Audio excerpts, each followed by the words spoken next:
A gente acabou de viajar alguns milhares de quilômetros para podermos estar aqui nessa noite, celebrando essa realidade, celebrando o Senhor que nos faz um, que nos aproxima.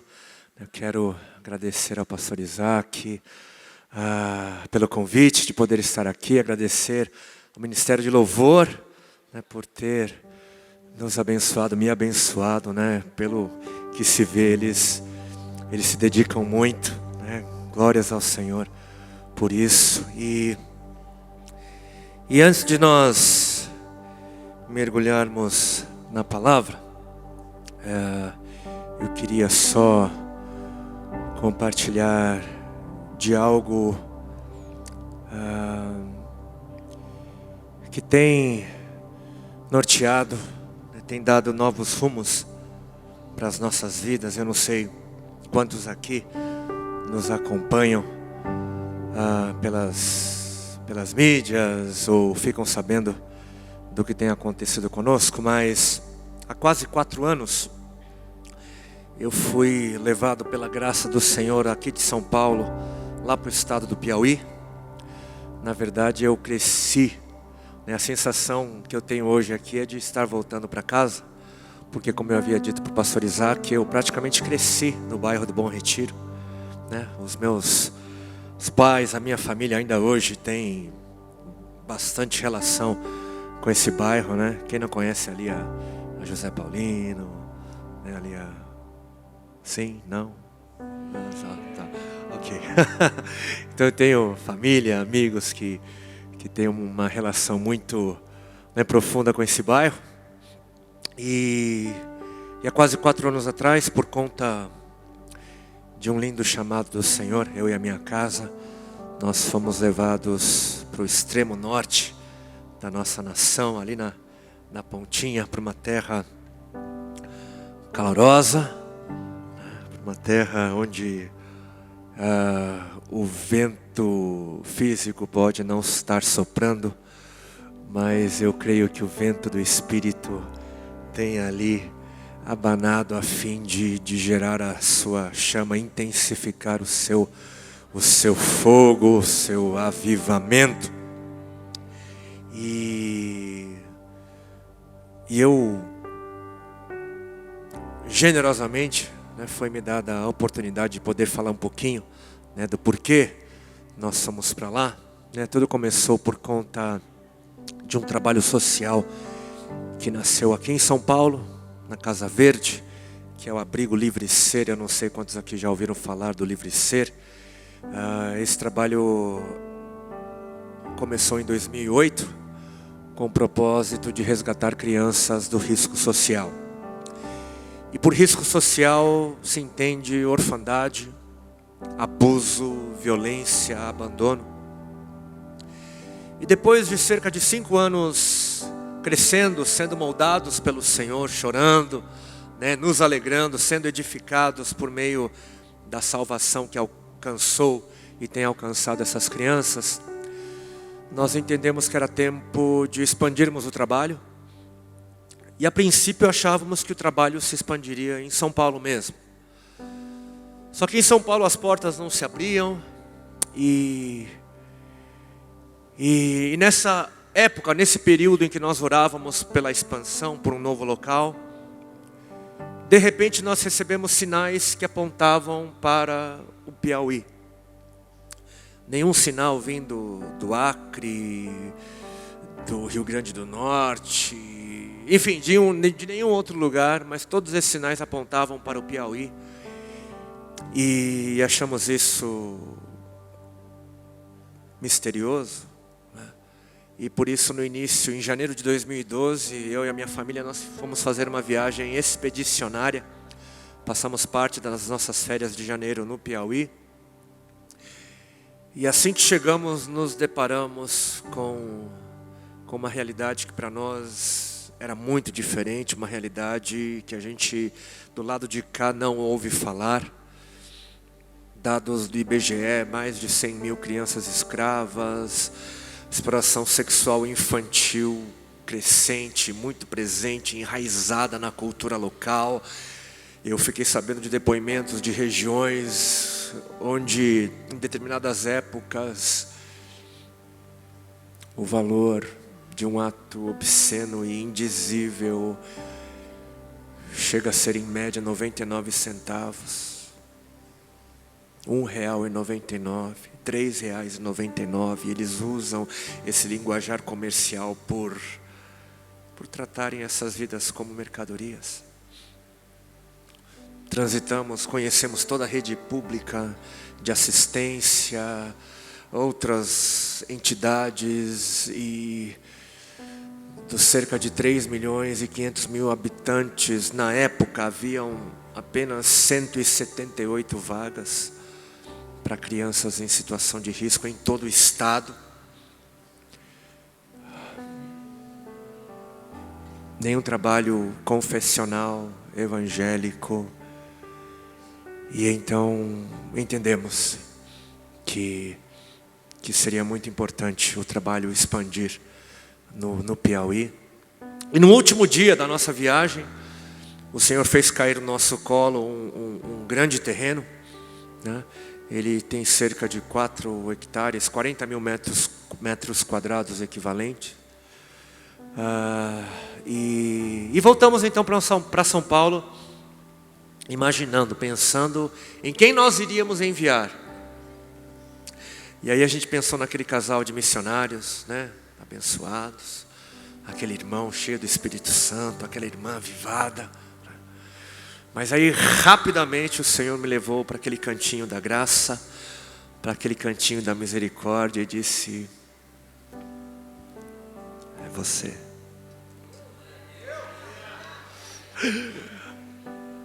E aí no princípio é aquele susto, né? Como assim, meu Senhor? Como assim eu? E depois do susto, obviamente, a gente vai sendo lembrado das palavras, né?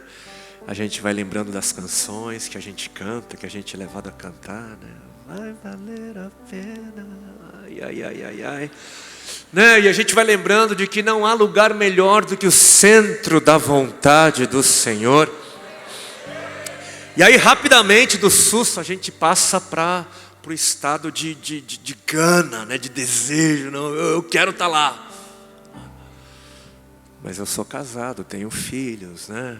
E eu ensaiei, né? Minha esposa, né? Ai, ai, ai, tem que falar com ela. Aí um dia assim, todo sem jeito, Daniela é o nome dela, né? Oi, Dani, tudo bom? Então, sabe o Piauí? Uau, né? A gente tem que ir, né? Aí ela baixou a cabeça assim também e... É, né? Ou seja, o Senhor estava falando comigo, estava falando ao coração dela, e depois de muitos sinais, depois de muita providência, o Senhor permitiu que eu e minha casa nos mudássemos para aquele lugar. E a princípio eu achava que eu estava indo para o Piauí, porque o Piauí precisava de mim. Mas a grande verdade é que eu precisava desesperadamente do Piauí. Eu precisava desesperadamente de viver aquilo que o Senhor tem para a minha vida, para a vida da minha casa, para a vida da minha família. E de fato, não há lugar melhor do que o centro da vontade de Deus. Não há, não há. E fomos ali então, passamos a trabalhar, arregaçamos as mangas, né? A gente começou com um lindo projeto, né? Logo mais eu tenho um vídeo, eu vou mostrar algumas imagens. Essas imagens estão cerca de 8 meses, né? Essas informações têm um certo atraso, né? É porque faz um tempinho que a gente iniciou essa campanha e está na hora da gente fazer uma atualização, né? Mas chegamos ali, passamos a trabalhar a fim de que o trabalho das crianças pudesse ser iniciado. Mas quando chegamos lá, nos deparamos com uma outra realidade. Que a gente, na verdade, ficou sabendo disso um pouquinho antes da nossa ida. Mas o Piauí é o estado menos alcançado pelo Evangelho na nossa nação. É o estado menos alcançado. Existem inúmeras cidades, né? E existem milhares de vilarejos, comunidades rurais, onde não existe a presença de um missionário, de um trabalho. 96% dizem as estatísticas, né, das zonas rurais, das comunidades rurais. E a gente, na verdade, acabou de voltar de um impacto missionário, o Sertão Livre. Eu não sei quantos aqui já ouviram falar, mas essa cidade onde nós estivemos agora, Bocaina, né, é uma cidade que tem cerca de, tem cerca de 6 mil habitantes e tinha menos de 30 evangélicos confessionais, né, crentes no Senhor Jesus, e isso é menos de 1%. E vivemos um tempo fantástico esses dias, e isso tem acontecido por conta dessa realidade, né? Depois que nós descobrimos que o Piauí e o sertão do Piauí é uma das regiões menos alcançadas da nossa nação, a gente precisou corresponder. E por conta dessa chama, nós fomos conhecer um pouco do estado, desbravar um pouco desses interiores, desse sertão do Piauí, e foi ali que nos deparamos com uma realidade que eu não sabia. Eu tinha ouvido falar, mas não entendia, nunca havia tocado, visto, percebido de perto, que é a realidade da falta de acesso à água potável. A gente sabe que a seca é uma realidade presente no Nordeste, especialmente no sertão nordestino. E ali nós conhecemos regiões que fica sem água, sem chuva durante anos. Conhecemos uma região que não chovia ali há mais de 4 anos, que não chovia. E ali a gente conheceu pessoas, gente que, por falta de acesso a outras fontes, chegava a consumir de uma água que, quando eu morava em São Paulo, eu não teria coragem de lavar o meu carro, muito menos dar para o meu cachorro beber. Ali a gente conheceu uma gente que consome uma água tão imunda e fétida, é com aquela água que eles misturam o leite em pó na mamadeira dos netos, dos nenéns, dos filhos, e misturam e dão para os nenéns beberem. E a gente sabe que a maior causa de mortalidade infantil até os 5 anos é decorrente do consumo de água não tratada, contaminada. A gente colheu um depoimento em vídeo na primeira comunidade onde nós fizemos uma intervenção. Ali nós instalamos um sistema de tratamento de água. E a mãe ali com a sua família, os seus filhos, ela chegou a confessar para nós que pior do que sentir fome era sentir sede. E ela disse que quando a sede batia e não havia para onde recorrer, a família toda, as crianças, ela dava óleo para as crianças beberem, para aliviar a sede. E por conta disso, sem que a gente tivesse buscado ou desejado, quando a gente viu, nós estávamos envolvidos com esse projeto que busca viabilizar acesso à água potável. Na verdade, tudo que a gente faz ali é missionário. Trabalho com as crianças, o acesso ou a viabilização de acesso à água potável, para nós é uma manifestação do carinho, é uma manifestação do cuidado, é uma manifestação do amor de Deus, né? O que a gente busca fazer é permitir que o Senhor nos use e se manifeste através de nós, a fim de que o amor possa ser conhecido, abraçado, tocado, para a glória do Senhor. E o Senhor tem nos dado esse privilégio, né, de podermos ser participantes de uma obra que começou no coração dEle, Nós já vivemos muitas intervenções do seu amor e cremos que vamos viver ainda mais, né? E isso tudo só tem sido possível porque amigos espalhados pelo Brasil, igrejas, né, como essa, né, tem se aberto, tem nos dado, né, o privilégio de sonharmos juntos, né, de podermos juntos, né, dobrar as mangas e trabalharmos a fim de que o Senhor seja exaltado.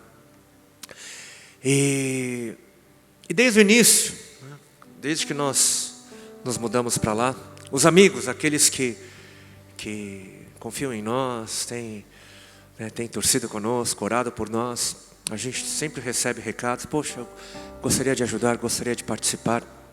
E por conta, né, de todos esses clamores, né, por conta das necessidades que hoje se tornaram muito maiores do que a gente, como um ministério só, é capaz de suprir, né? Até pouco tempo atrás a gente ainda conseguia, mas hoje se faz necessário, né, que amigos, né, que igrejas se juntem a nós para que a gente possa continuar, né, realizando aquilo que o Senhor colocou aos nossos cuidados. E por isso nasceu a campanha, né, Vai Valer a Pena, né, que é uma campanha que permite que nós... é uma campanha que permite a manutenção, né, desses projetos, do projeto com as crianças, né, do projeto Mais Água, né, que é o trabalho que busca viabilizar acesso à água potável, né, e em menor escala também o projeto missionário, né, o Impacto Sertão Livre e as outras ações que têm acontecido no sertão. E aqueles que ainda não nos conhecem, né, e gostariam talvez de conhecer um pouquinho mais, né, existe um site, né, que é o vaivalerapena.org.br, né, bem facinho, vaivalerapena.org.br. Ali existem mais informações. A gente tem também um pessoal numa mesa lá embaixo, é isso? Ali também tem alguns panfletos, mais informações que vocês podem colher. Mas se você já conhece o nosso trabalho, se você confia e gostaria de ajudar, né, a gente trouxe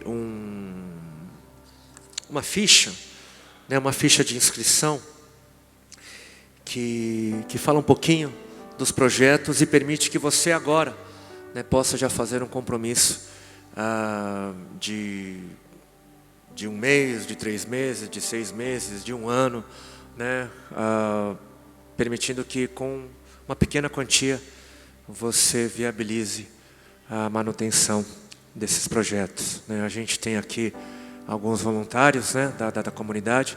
Se você deseja fazer isso já, né, você pode levantar a mão, né, e eles vão distribuir as fichas e você vai poder fazer o cadastro agora, hoje aqui, né? Se você assim desejar, levante a sua mão e os nossos voluntários estarão se achegando até você.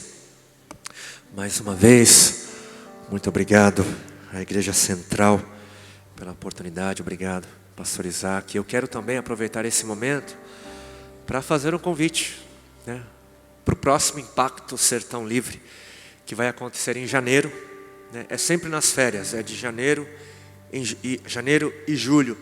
Nós passamos aproximadamente 10 dias no sertão, servindo, evangelizando. Você que é da área da saúde, você que é da área do ensino, você que trabalha com crianças, você que é da área legal, enfim, os campos estão brancos, né? Ali a necessidade é tanta e é em todas as áreas, né? O Senhor, Ele tem usado os irmãos de todos os segmentos da nossa sociedade. Ali você encontra um espaço para se doar, um espaço para manifestar o amor do Senhor. E algo lindo de se ver, é que quando nos lançamos ao querer do Senhor, Ele não se esquece de nós no processo, né? Enquanto Ele abençoa outros por meio de nós, Ele não se esquece de nós. E o que nós temos visto é que, assim como aqueles 70 que foram enviados pelo Senhor e voltaram jubilosos porque viram a sua glória, a gente tem visto o Senhor também, né, permitindo que aqueles que têm participado e têm ido e têm visto a glória do Senhor, tem permitido que eles voltem jubilosos, né, por essa intensidade da graça e da misericórdia vivida nesses dias, né. Maiores informações em breve. Nós já temos a cidade, né, e logo mais nós vamos estar divulgando a cidade, a forma de se inscrever, como fazer. E o site é sertãolivre.org.br, www.sertãolivre.org.br. E muito obrigado a você, né, que diz sim, que faz o seu cadastro agora, que o Senhor continue a abençoar a sua vida, o seu coração, e que o Senhor continue a nos dar sabedoria, temor,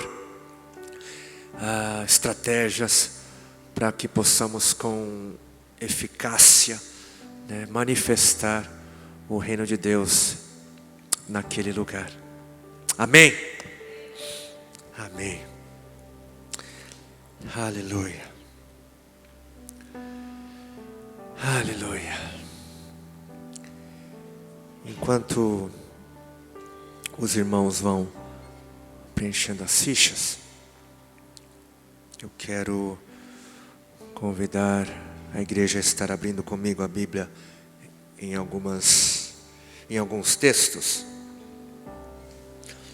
Eu vou citar diversos textos nesse primeiro momento, mas para iniciarmos, eu vou ler 3 textos bíblicos. Um em Romanos, no capítulo 10, versículo 9.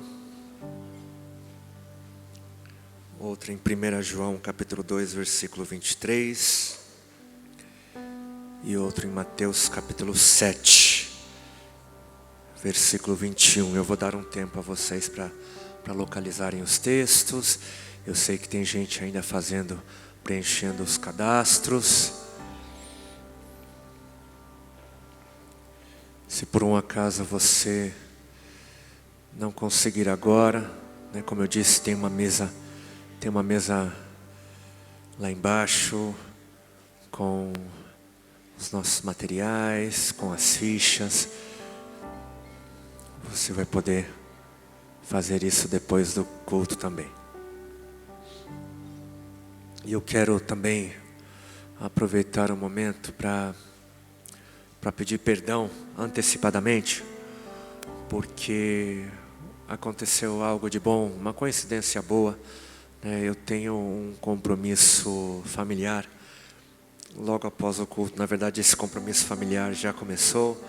É uma festa. O meu irmão, né, acabou de descobrir que está grávido, ou melhor, a minha cunhada está grávida, né? E hoje está tendo a festa da revelação do sexo, né? Tem uma pessoa que está sabendo já há mais de uma semana. Eles estão ali, hoje a gente vai descobrir se é menino ou menina, né? É bem bacana. E então, para dar tempo, né, os meus pais estão ali, hoje é domingo, eles têm uma certa idade, eu vou ter que atravessar a cidade. Então, assim que terminar aqui, eu vou ter de sair. Eu gostaria de ficar um pouquinho mais, olhar nos olhos, falar um pouquinho mais de repente sobre o que tem acontecido lá. Me perdoe, né? Eu peço à igreja compreensão e já deixo aqui, né, ou já expresso aqui a minha esperança de numa próxima oportunidade, né, a gente poder fazer isso com mais calma. Amém, queridos? Obrigado pela compreensão, obrigado pela confiança. E vamos agora aquilo que viemos, né, também fazer, ouvir, buscar ouvir a voz do Senhor, a fim de sermos edificados, a fim de sermos cheios, a fim de sermos avivados, a fim de sermos alimentados para a glória do Senhor.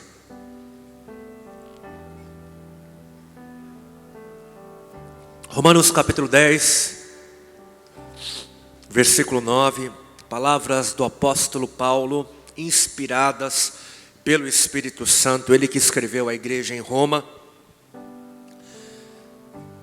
Se você confessar com a sua boca que Jesus é o Senhor, e crer em seu coração que Deus o ressuscitou dentre os mortos, será salvo.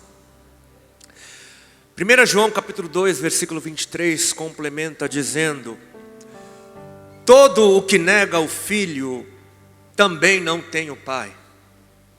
Quem confessa publicamente o Filho, tem também o Pai.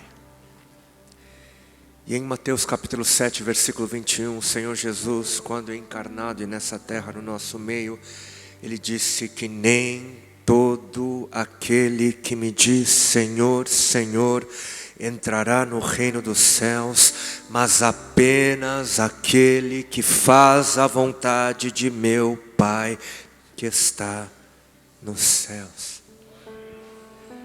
Se você confessar com a sua boca que Jesus é o Senhor, quem confessa publicamente o Filho tem o Pai.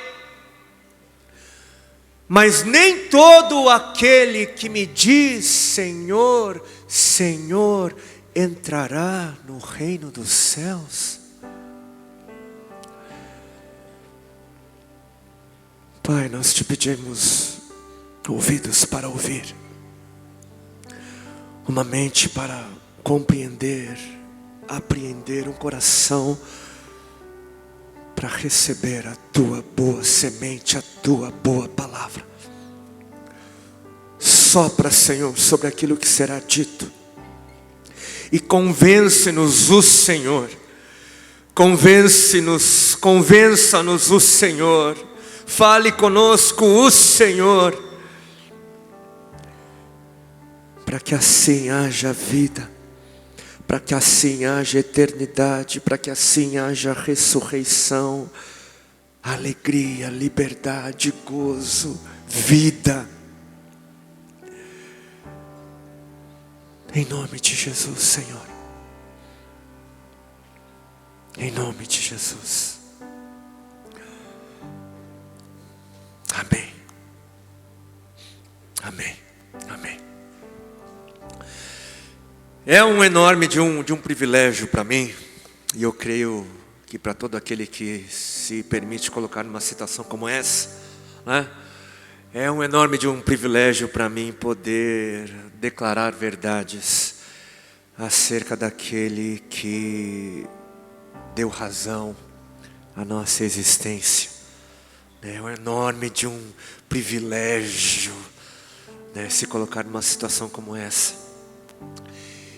E Ele é aquele que não apenas nos deu a existência, mas nos deu a razão, o motivo, o propósito para a nossa existência, o propósito para as nossas vidas. Na verdade, Ele nos deu tudo. Ele nos deu tudo. Tudo vem dEle. Tudo vem dEle, porque nele vivemos, nele nos movemos e nele existimos. Nele tudo vem dEle. Pode parecer uma declaração bastante ousada, né? Mas a grande verdade é que é impossível fazermos uma declaração por demais exagerada acerca da sua pessoa. É impossível. Não somos tão criativos assim. O homem não tem essa criatividade. Ele é aquele a quem olho nenhum viu e mente alguma foi capaz de imaginá-lo até o momento da sua vinda. Ele é o Alfa e o Ômega, o princípio e o fim, a nossa origem e o nosso destino. Todas as coisas foram feitas por intermédio dele, e sem ele nada do que foi feito se fez. Eu sou o que sou, declarou certa vez. Por quê? Porque somente ele é.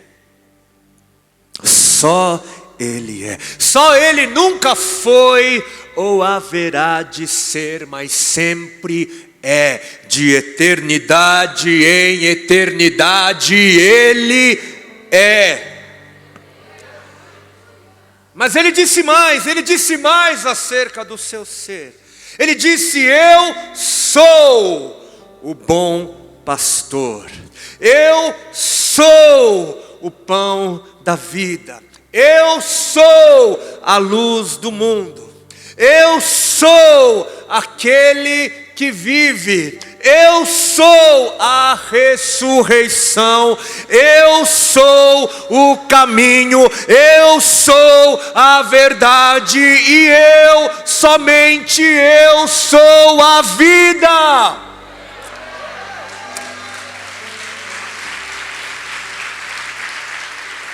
Não há outro intermediador entre Deus e os homens. Não há salvação em nenhum outro, porque debaixo do céu não há nenhum outro nome dado aos homens pelo qual devamos ser salvos. Nenhum outro nome. Ele é o Filho unigênito de Deus, o autor e consumador da fé, o príncipe da paz, o Cordeiro de Deus que tira o pecado do mundo, o leão da tribo de Judá.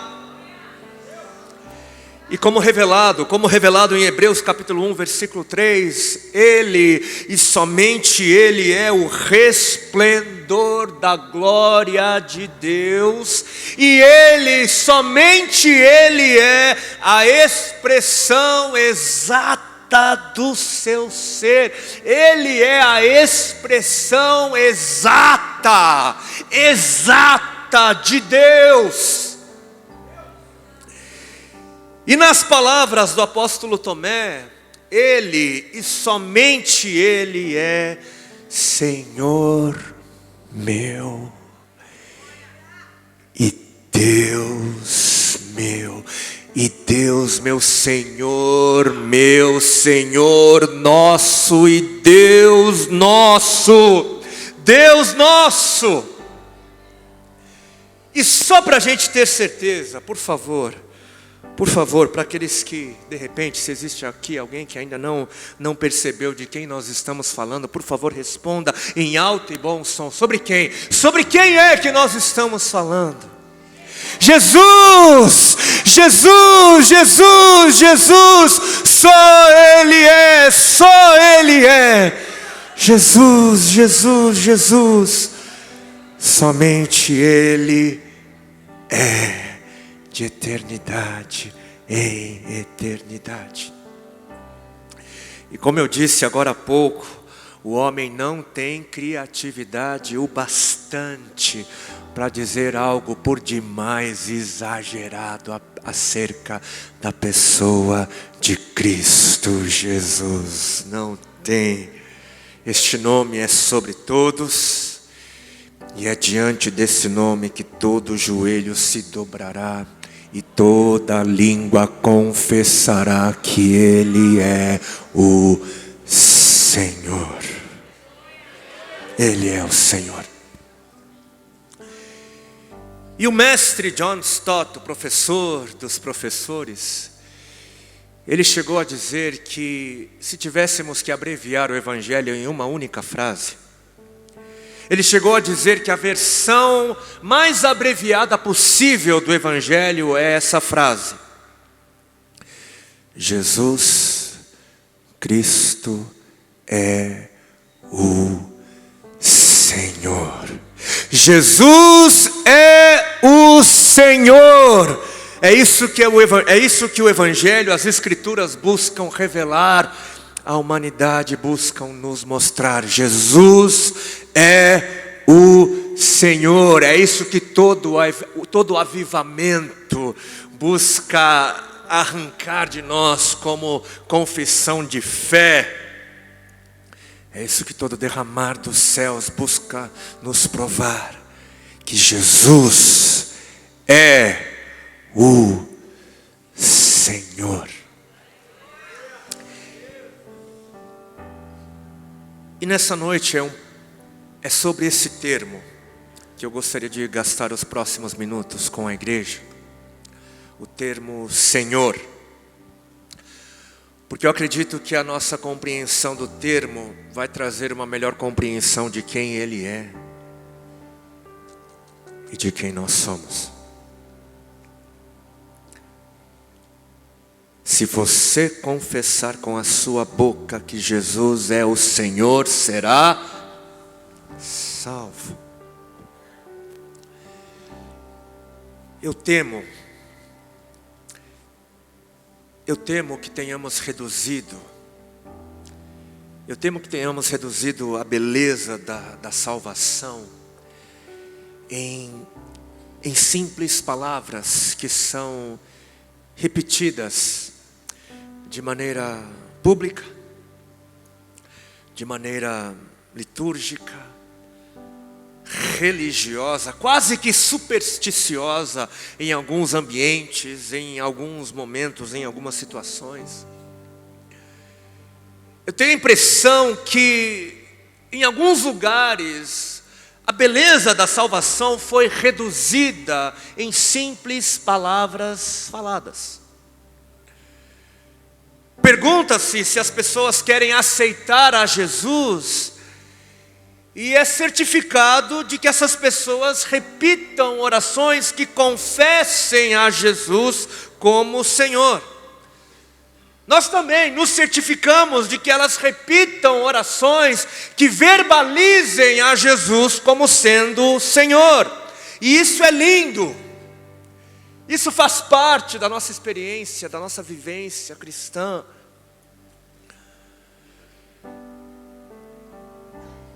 Mas fato é, a verdade é que nós não temos muita afinidade com o termo Senhor. Talvez a geração mais nova especialmente, nós não temos muita afinidade com o termo Senhor, e o termo não é usado hoje da mesma maneira que o termo era usado nos tempos bíblicos. Hoje, para nós, o termo é um termo honorífico, é um termo que busca honrar a outra pessoa. Senhor é um termo de respeito, de consideração. Para muitos é um ato de gentileza, de polidez, chamar o outro de Senhor, que necessariamente nada tem a dizer acerca da pessoa a quem o termo é dirigido. Por exemplo, a aeromoça no avião me chama de Senhor, não por saber quem eu sou, por conhecer o meu caráter, a minha essência, mas porque é norma da empresa ser cordial. E nós também, nós fazemos o mesmo, nós usamos o termo a pessoas estranhas, a pessoas a quem não conhecemos. Usamos o termo Senhor a figuras de autoridades, a governantes, como títulos, como um reconhecimento, porque é a coisa educada a se fazer. Os nossos pais assim nos ensinaram desde pequenininho.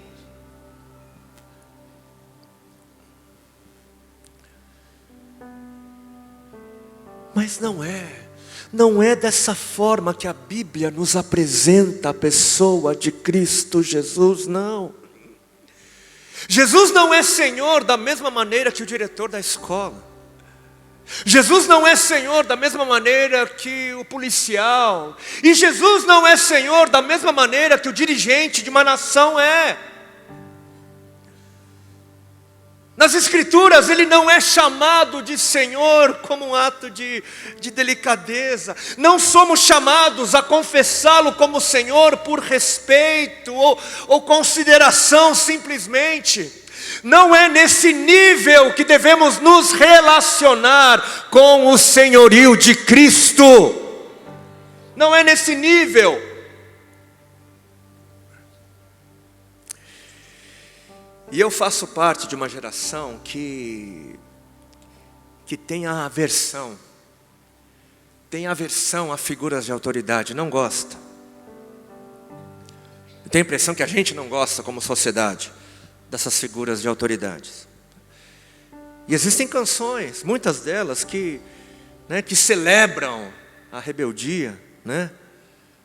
Parece que a gente gosta como sociedade de glorificar aqueles que desrespeitam figuras de autoridade, aplaudimos, né? E gostamos de zombar dessas figuras. As piadas não acabam, né? Como sociedade, zombamos dos anciãos, dos sogros, das sogras, dos professores, dos pastores, enfim. De forma geral, parece que não gostamos de perceber a autoridade no outro. Só se for em nós. Só se for na gente. Aí a coisa muda, né?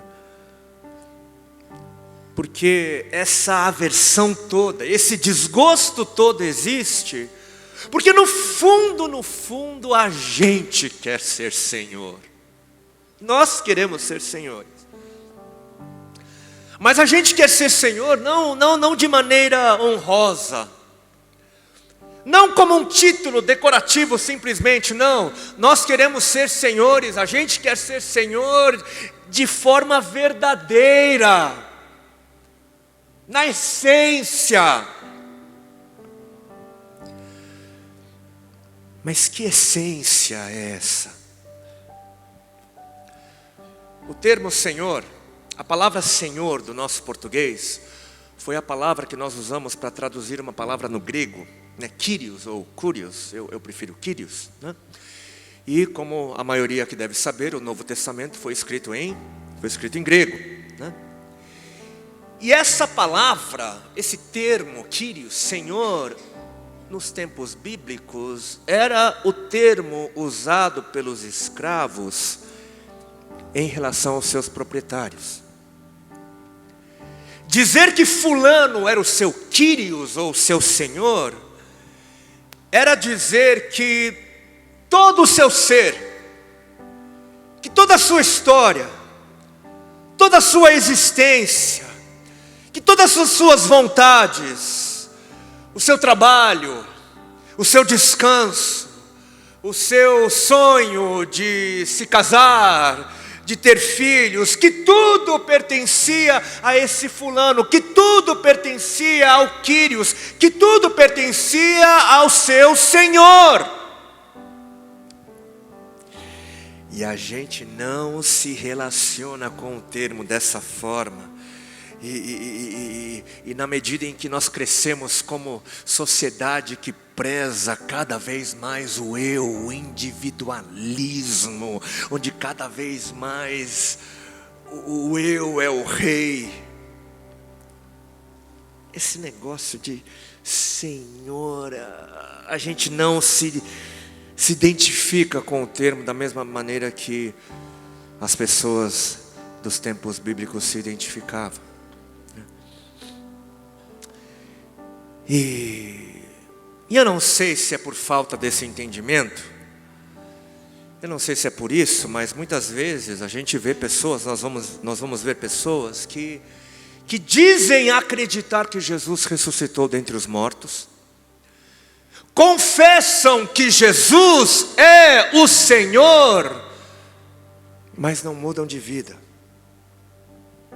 dizem acreditar, verbalizam, confessam com a boca, publicamente, que Jesus é o Senhor, mas na vida deles quem manda são eles mesmos, são elas mesmas.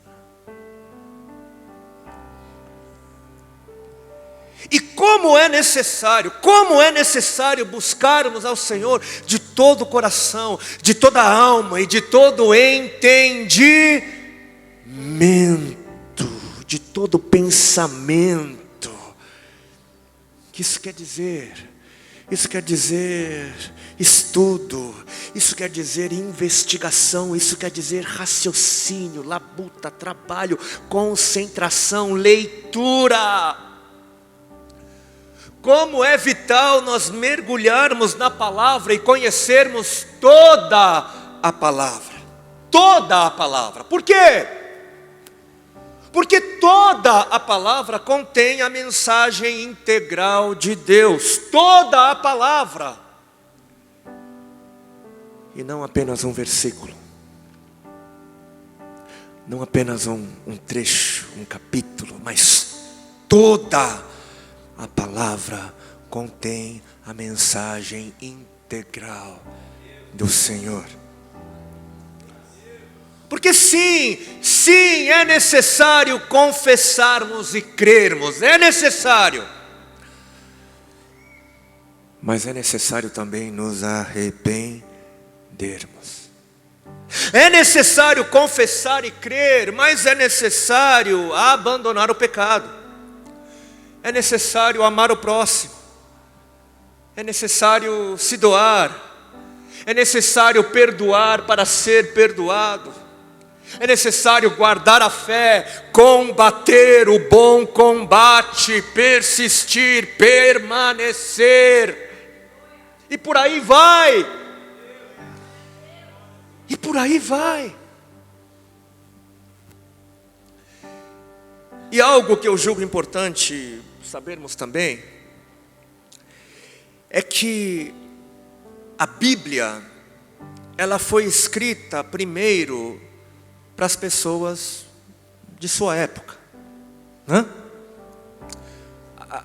Quando os autores inspirados por Deus escreveram os livros ou as cartas, né, da Bíblia, eles escreveram como quem escreve a pessoas do seu próprio tempo, né?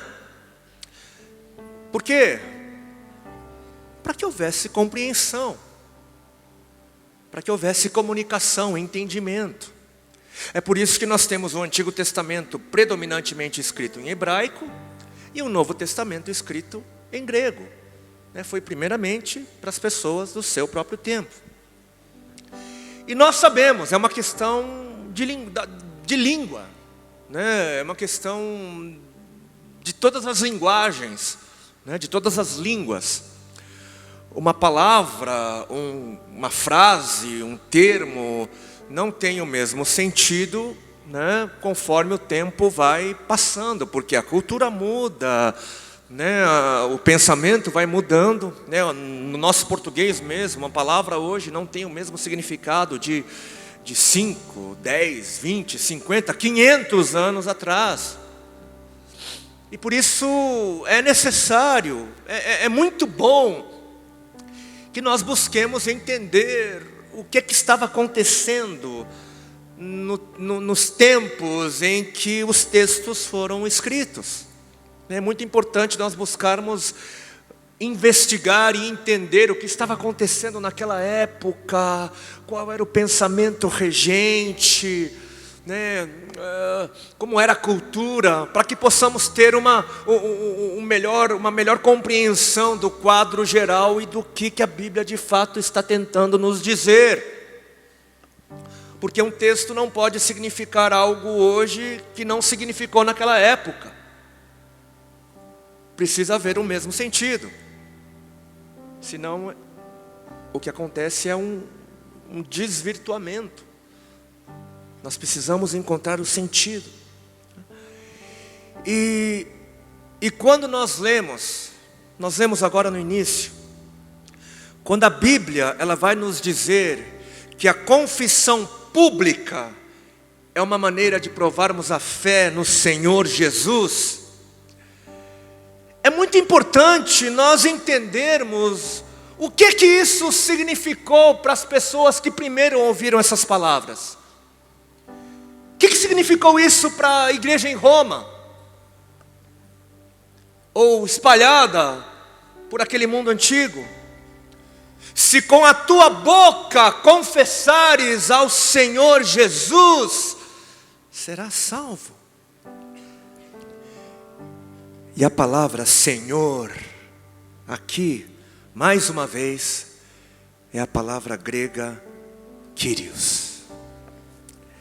E essa palavra, era a palavra naquele tempo também, para se referir ao imperador de quase todo aquele mundo antigo.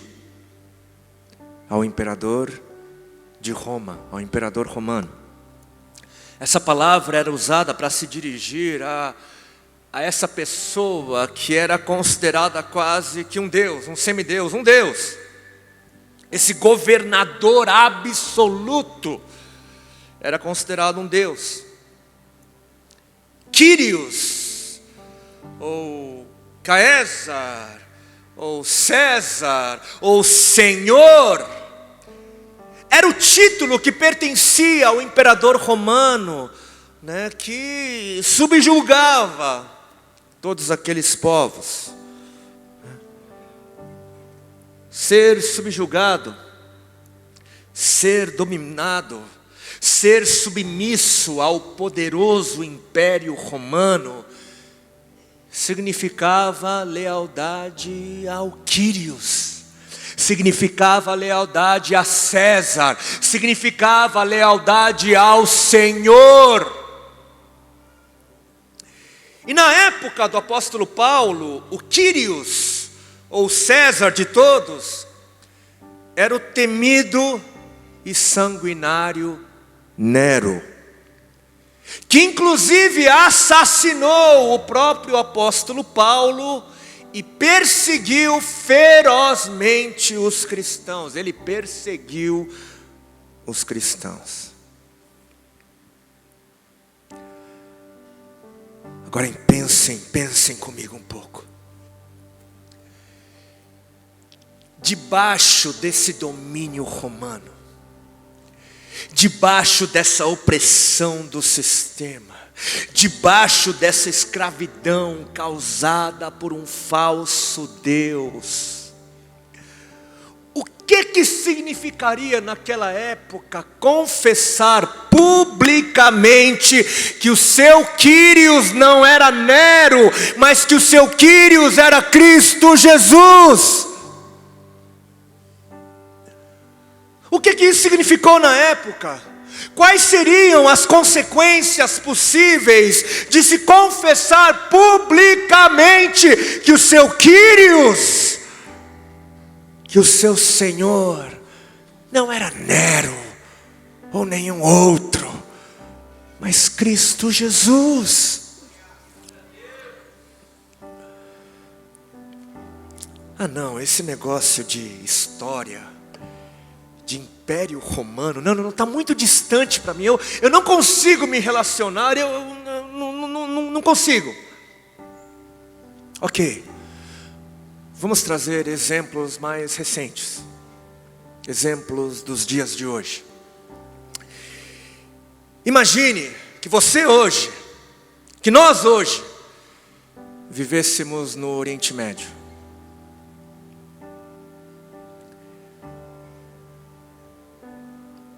E fizéssemos ali parte da região onde o Estado Islâmico impera.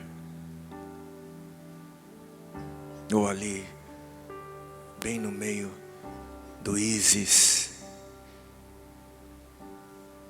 O que significaria naquele ambiente se levantar e confessar publicamente: o meu Senhor é Cristo Jesus? O que significaria hoje? O que significaria naquela época? Uma consequência possível A morte, uma consequência possível seria a morte. Confessar a Jesus nesse sistema de opressão e perseguição seria uma possível sentença de morte. E o que isso significa para nós hoje? O que muda? O que muda é que quando nós reduzimos a salvação em simples palavras faladas, em palavras confessadas, lançadas ao ar simplesmente, nós podemos estar levando pessoas a uma vida de engano, porque tem gente que se agarra apenas a isso, esquece todo o resto. Porque não era a confissão pública a prova da fé. Nesse ambiente, qual era a prova da fé? Palavras simplesmente lançadas ao ar? Uma frase que a gente repete? Não. A prova da fé era essa disposição de perder tudo, até mesmo a vida, ao confessar que o Senhor de toda a vida, quem de fato tem um dizer sobre quem deve morrer ou viver, era e é Cristo Jesus. A prova da fé era colocar tudo em risco, porque Jesus é o Senhor. A prova da fé era uma confissão que era feita através da vida, e não através de palavras simplesmente. Nem todo aquele que me diz Senhor, Senhor, entrará no reino dos céus. Nem todo o que me honra com palavras, nem todo aquele que me reconhece como Senhor, herdará a vida, mas apenas aquele que faz a vontade de meu Pai que está nos céus, mas apenas aquele que se relaciona com Ele como se Ele de fato fosse o Senhor.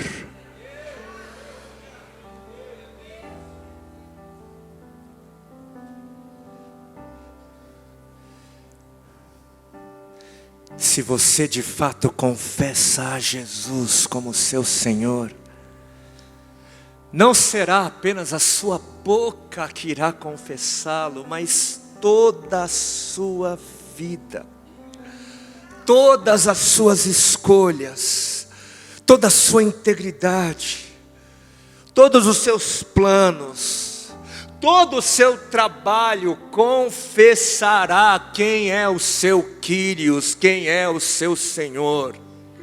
Tudo em você haverá de declarar que o seu Senhor não é a sua vontade, que o seu Senhor não é a sua ambição, não é a boa vida. Tudo em você vai confessar que o seu Senhor não é você mesmo, não é você mesma. Tudo em você é uma declaração de quem o seu Senhor é. Tudo em você declara quem é o seu dono, que o seu dono é Jesus Cristo de Nazaré, o Filho de Deus encarnado, Criador dos céus e da terra, vencedor sobre a morte, o Rei dos reis e o Senhor dos senhores, de eternidade em eternidade. Amém, amém, amém, amém, amém. Amém, amém.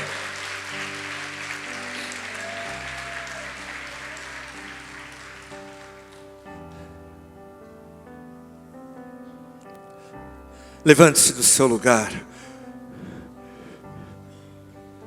como quem reconhece o seu senhorio, como quem confessa. Eu gostaria já também de chamar o Ministério de Louvor para já na sequência retomar e nos levar ao nosso lugar e exaltarmos aquele que de eternidade em eternidade reina.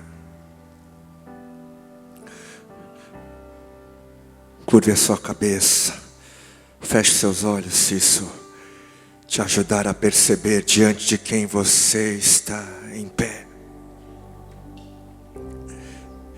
Se perceba diante do autor, se perceba diante daquele que assentado no seu trono de eternidade em eternidade tem reinado.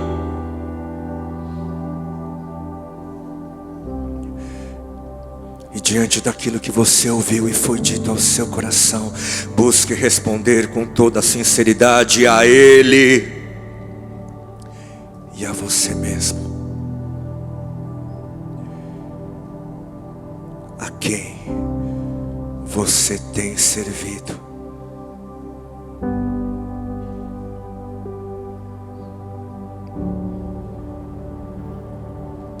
Aquilo que os seus lábios confessam concordam com aquilo que a sua vida confessa? Concordam com aquilo que as suas escolhas confessam? Aquilo que o seu relacionamento confessa? Aquilo que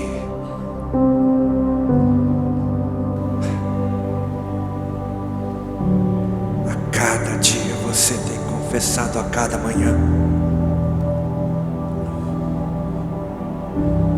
Por que é que você acorda toda manhã, se levanta de sua cama? Por que é que você tanto labuta hoje?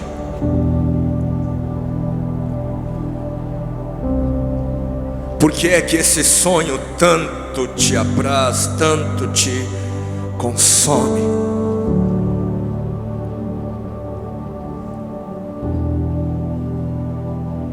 Não se engane, a sua escolha confessa também quem é o seu Senhor. Quando você escolhe a verdade e não a mentira, você está confessando que Jesus é o seu Senhor. Quando você escolhe o caminho reto, penoso, custoso e não o tortuoso e fácil, você está confessando quem é o seu Senhor.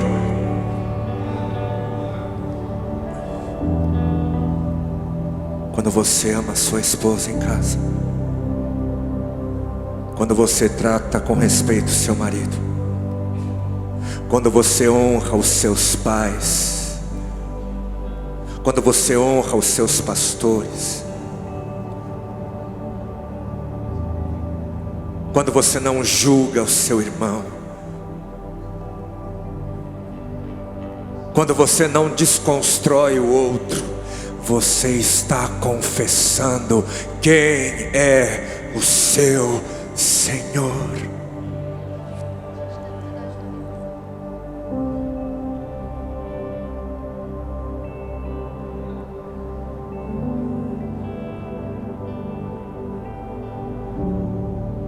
Nós como igreja acabamos de passar por um período clamando por mais do Senhor, clamando pelo agir do Senhor em nossas vidas, pelo avivamento dos céus.